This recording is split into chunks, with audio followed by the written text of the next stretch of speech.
18-ші аудио мәтін. Шахмат туралы аңыз.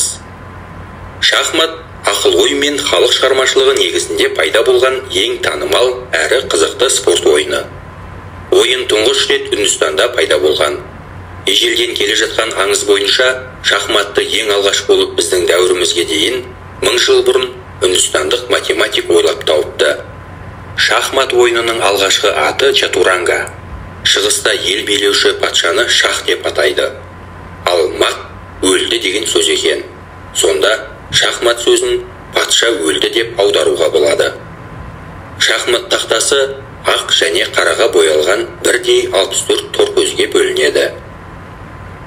Үнді аңызы бойынша билеуші Шерам шахматпен ең алғаш танысқан кезде оның өзгешелігіне, ондағы әртүрлі жүріске таң қалады. Ол осы ойынды ойлап тапқан данышпанмен танысып, оған ерекше алғыс білдіргісі келеді. Сөйтіп әмірші үнді данышпанының кезілген бұйымтайын орындауға